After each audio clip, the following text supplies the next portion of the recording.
Hey guys, thanks for coming out. We've started our preparation on Norfolk State, moving forward.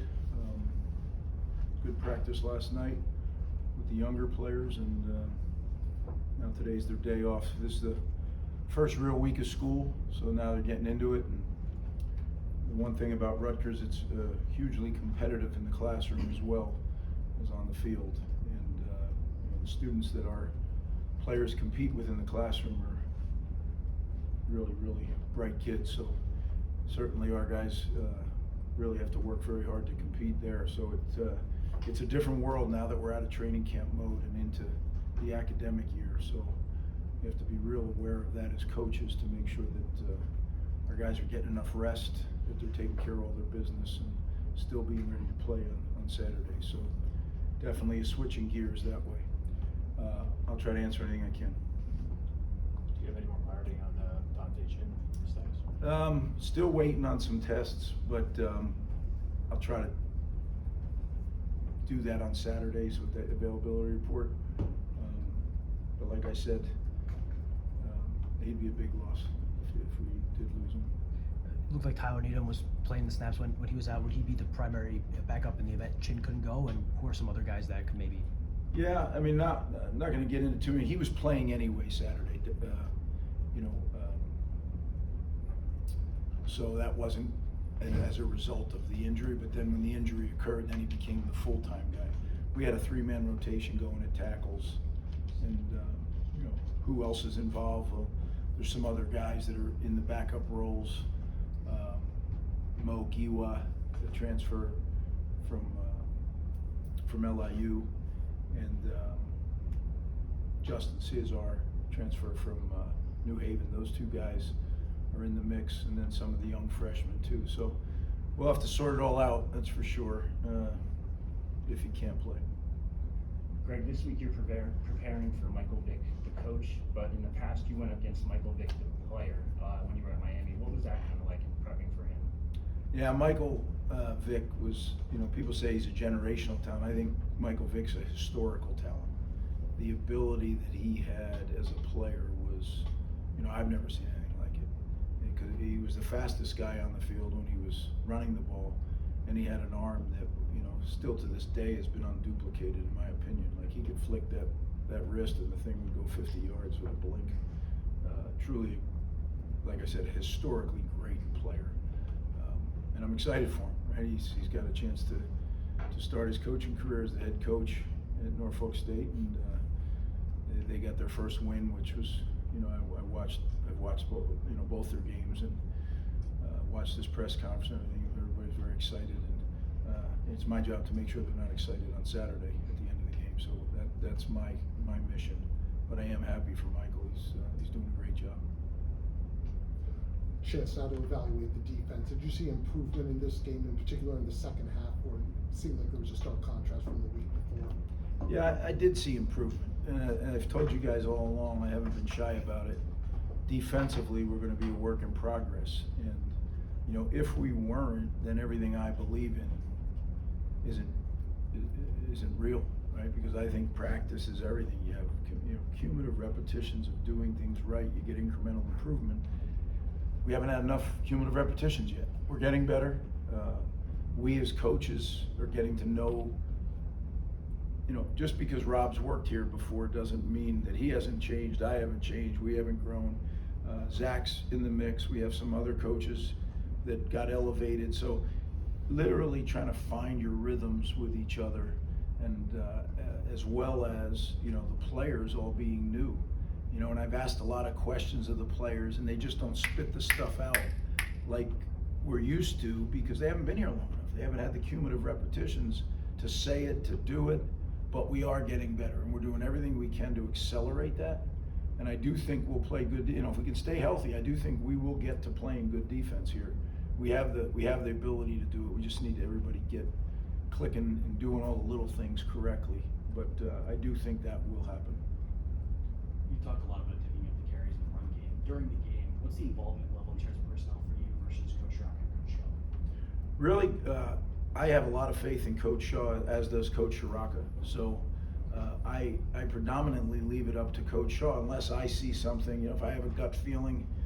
He and I communicate throughout the game, as do obviously Coach Shiraka and I, but I would say predominantly that's Coach Shaw's doing. We have a plan going into the game. It's never, you know, we have a plan at every position. Percentages, how we want it to play out. Does it always play out exactly that way? No, because the game has something to say with that. You know, we had 44 defendable reps Saturday. That's very, very low. Like, that's not normal. You don't go into a game thinking you're going to have that. So, again, the game will make you change the plan a little bit, adapt it, but we have a plan, and then our coaches do a very good job of executing it. Coach Shaw has a good feel. You know, some guys just have a feel who's hot, who's not, when to get them in, when to get them out. So I rely a great deal on him to do that. Norfolk State has used 2 quarterbacks in their past 2 games. What's the preparation look like for you as a coach, having to possibly face 2 different quarterbacks, 2 different looks? Yeah, it's definitely an added job, right? Because they're different quarterbacks too, I would say. I think number 4 really throws. I mean, he comes in both games and throws the ball very well, distributes the ball very well. He seems very calm under pressure.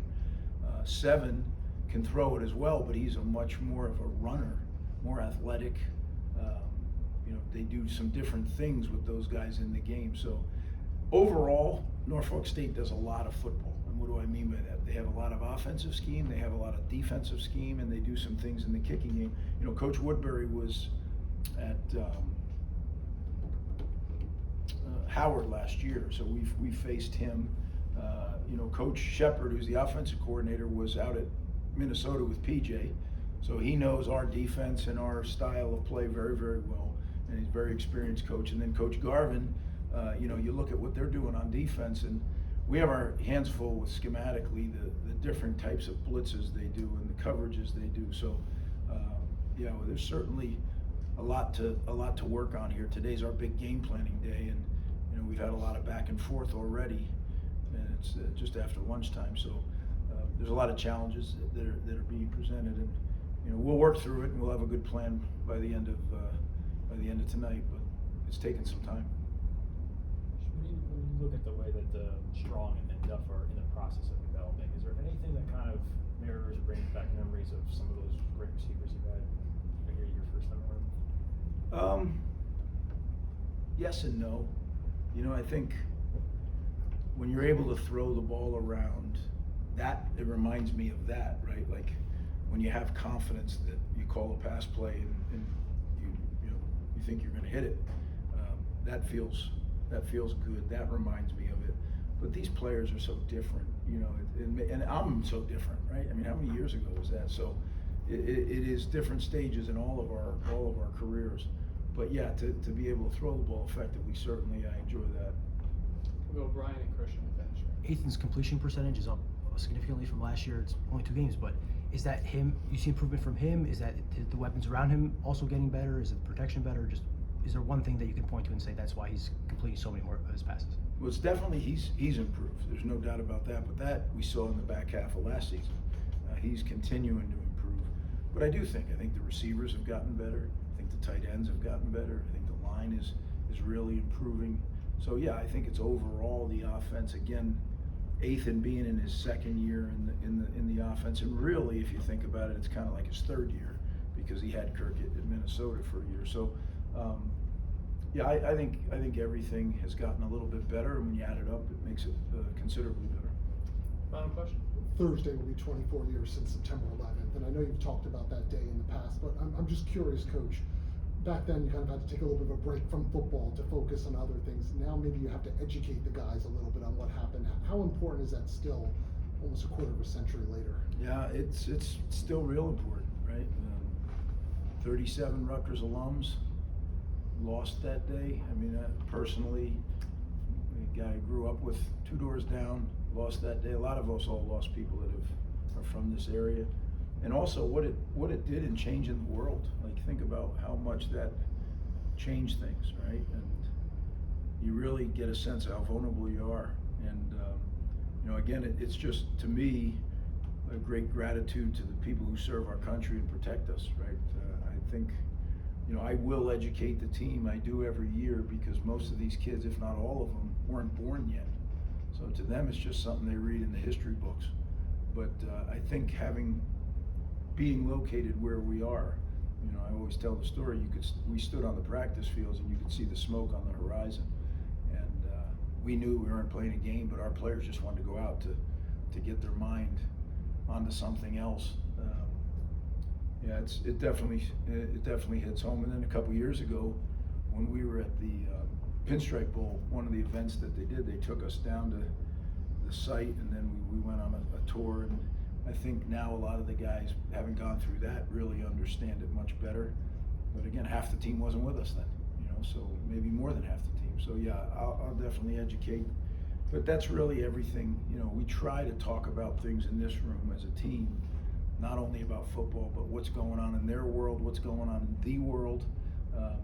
Because the thing that can't get lost is we're educating young men to hopefully become the kind of grown men that we want in our society. So we take that real seriously. I take that real seriously in dealing with our football team. So football is a great opportunity to educate young people in a lot of ways, not just in competition and winning and all those things.